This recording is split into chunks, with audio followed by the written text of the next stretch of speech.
Any summit in China is as much about politics as it is about power play. So when it comes to the SCO summit, that too the largest one in history, it is not surprising that China is going all out. As world leaders converge on Tianjin, security has been amped up. Today we saw military trucks lined up outside the venue. Not just a security measure, but also a strategic message to the world. And it comes ahead of China's grand military parade when the action will shift to Beijing. Many world leaders, including Vladimir Putin and Kim Jong-un, will be attending. Our next report tells you more.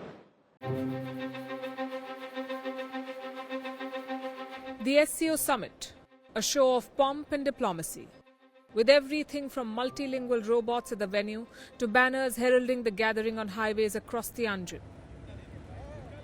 And amid all this, another aspect is hard to ignore: the security. It has been ramped up, and how?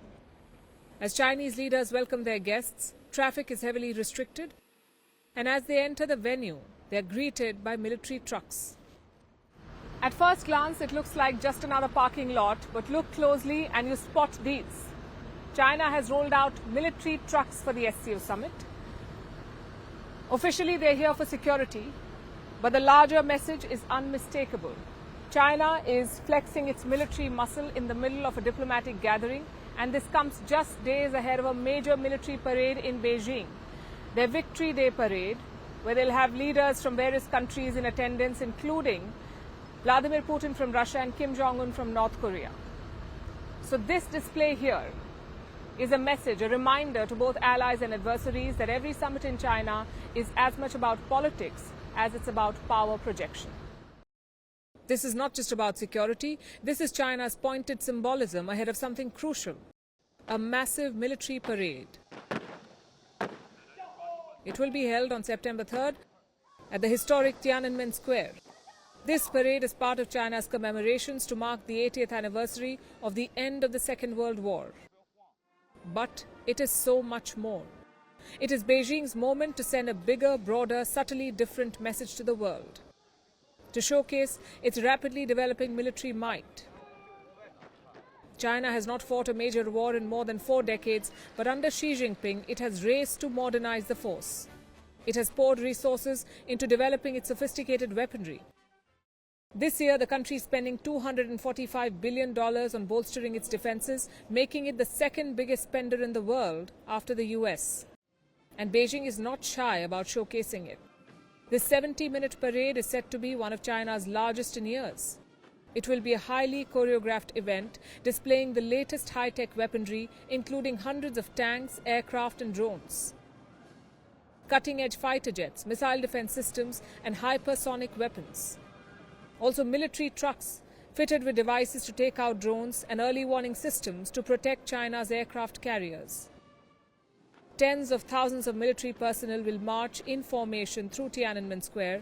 This will be the first time the Chinese military's new force structure will be fully showcased in a parade.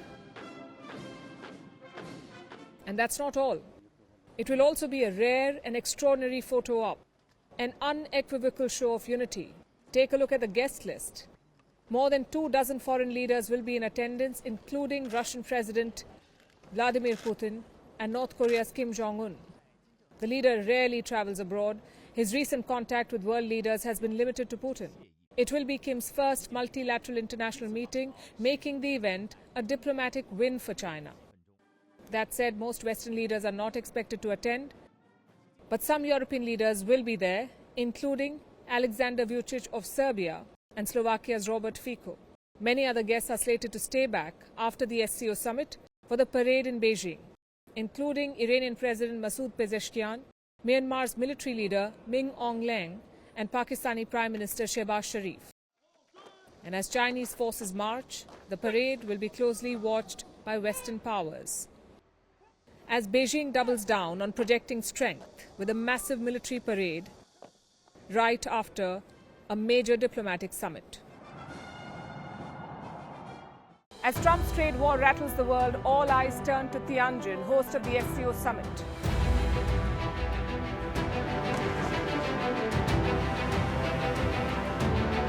Prime Minister Modi makes his first visit to China in 7 years.